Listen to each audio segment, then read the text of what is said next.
मित्रों, विश्व में पशुपतिनाथ मंदिर प्रसिद्ध है। एक नेपाल के काठमांडू का और दूसरा भारत के मंदसौर का। दोनों ही मंदिर में मूर्तियां समान आकृति वाली हैं। नेपाल का मंदिर बागमती नदी के किनारे काठमांडू में स्थित है और इसे यूनेस्को की विश्व धरोहर में शामिल किया गया है।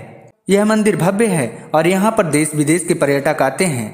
पशुपतिनाथ का अर्थ पशु अर्थात जीव या प्राणी, और पति का अर्थ है स्वामी, और नाथ का अर्थ है मालिक या भगवान। इसका मतलब है कि संसार के समस्त जीवों के स्वामी या भगवान है पशुपतिनाथ। दूसरे अर्थों में पशुपतिनाथ का अर्थ है जीवन का मालिक। पशुपतिनाथ मंदिर का इतिहास। मित्रों, माना जाता है कि यह भगवान शिव का लिंग वेद लिखे जाने से पहले ही स्थापित हो गया था। पशुपतिनाथ काठमांडू घाटी के प्राचीन शासकों के अधिष्ठाता देवता रहे हैं। पशुपत संप्रदाय के इस मंदिर के निर्माण का कोई प्रमाणित इतिहास तो नहीं है, किंतु कुछ जगह पर यह उल्लेख मिलता है कि मंदिर का निर्माण सोमदेव राजवंश के पशुप्रेक्ष ने 3री सदी ईसा पूर्व में करवाया था। 605 ईस्वी में अंशुवर्मन ने भगवान के चरण छूकर अपने आप को अनुग्रहित माना था। बाद में इस मंदिर का पुनर्निर्माण लगभग 11वीं सदी में किया गया था। वहीं दीमक की वजह से इस मंदिर को बहुत नुकसान हुआ, जिस वजह से लगभग 17वीं सदी में इसका पुनर्निर्माण किया गया। बाद में मध्य युग तक मंदिर की कई नकलों का निर्माण कर लिया गया। ऐसे मंदिरों में भक्तपुर 1480, ललितपुर 1566 और बनारस 19वीं शताब्दी के प्रारंभ में शामिल है। इसे वर्तमान स्वरूप नरेश भूपलेंद्र मल्ला ने 1697 में प्रदान किया।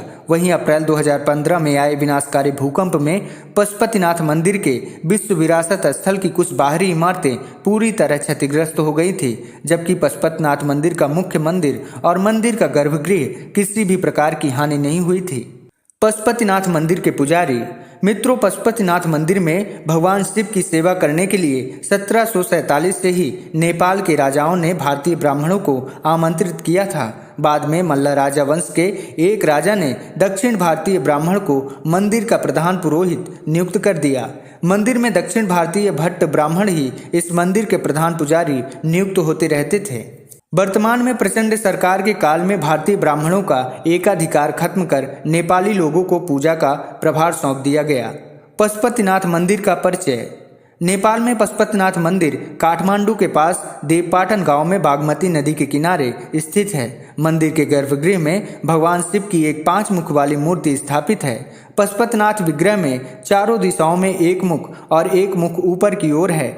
प्रत्येक मुख के दाएं हाथ में रुद्राक्ष की माला और बाएं हाथ में कमंडल है। मान्यता अनुसार पशुपतिनाथ मंदिर का ज्योतिर्लिंग पारस पत्थर के समान है। कहते हैं कि ये 5 मुख अलग अलग दिशा और गुणों का परिचय देते हैं। पूर्व दिशा की ओर वाले मुख को तत्पुरुष और पश्चिम की ओर वाले मुख को सद्योत कहते हैं। उत्तर दिशा की ओर वाले मुख को वामदेव या अर्धनारीश्वर कहते हैं और दक्षिण दिशा की ओर वाले मुख को अघोरा कहते हैं। जो मुख ऊपर की ओर है उसे ईशान कहा जाता है। इस मंदिर में भगवान शिव की मूर्ति तक पहुंचने के 4 दरवाजे बने हुए हैं। वे चारों दरवाजे चांदी के हैं और पश्चिमी द्वार की ठीक सामने शिव जी के सवारी नंदी महाराज की विशाल प्रतिमा है, जिसका निर्माण पीतल धातु से किया गया है। इस मंदिर में वैष्णव और शैव परंपरा के कई मंदिर और प्रतिमाएं हैं। पशुपतिनाथ मंदिर को शिव जी के 12 ज्योतिर्लिंग में से एक केदारनाथ मंदिर का आधा भाग माना जाता है। यह मंदिर हिंदू और बौद्ध वास्तुकला का अच्छा मिश्रण है। मुख्य पगोड़ा शैली का मंदिर सुरक्षित आंगन में स्थित है, जिसका संरक्षण नेपाल पुलिस द्वारा किया जाता है।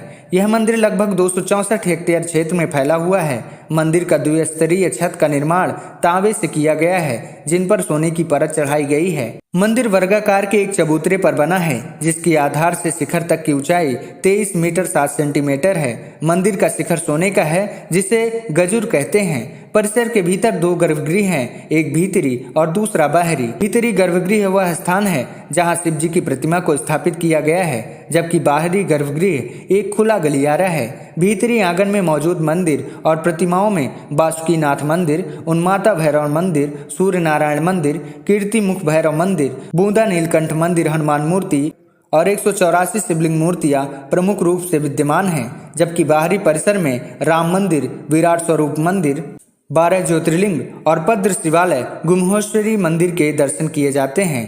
पशुपतिनाथ मंदिर के बाहर आर्य घाट स्थित है। पौराणिक काल से केवल इसी घाट के पानी को मंदिर के भीतर ले जाने का प्रावधान है। पशुपतिनाथ मंदिर की मान्यता। मित्रों, पशुपतिनाथ मंदिर के संबंध में यह मान्यता है कि जो भी व्यक्ति इस स्थान के दर्शन करता है उसे किसी भी जन्म में फिर कभी पशु योनि में जन्म नहीं लेना पड़ता है। हालांकि शर्त यह है कि शिवलिंग से पहले नंदी का दर्शन ना करें। यदि ऐसा करते हैं तो फिर अगले जन्म में पशु बनना पड़ता है। मंदिर में अगर कोई भी श्रद्धालु ध्यान करता है तो वह समस्याओं से मुक्त हो जाता है। भगवान शिव के पशुपतिनाथ लिंग की पौराणिक कथा। मित्रों, पशुपतिनाथ मंदिर को लेकर मुख्यतः 3 पौराणिक कथाएं प्रचलित हैं। एक पौराणिक कथा के अनुसार भगवान शिव यहाँ पर चिकारे का रूप धारण कर निद्रा में बैठे थे। जब देवताओं ने शिव जी को खोजा और उन्हें वाराणसी वापस लाने का प्रयास किया तो उन्होंने नदी के दूसरे किनारे पर छलांग लगा दी। कहा जाता है कि इस दौरान उनका सिंह 4 टुकड़ों में टूट गया। इसके बाद भगवान पशुपति चतुर्मुख लिंग के रूप में यहाँ प्रकट हुए थे। दूसरी कथा एक चरवाहे से जुड़ी है। कहते हैं कि इस शिवलिंग को एक चरवाहे द्वारा खोजा गया था, जिसकी गाय का अपने दूध से अभिषेक कर शिवलिंग के स्थान का पता लगाया था।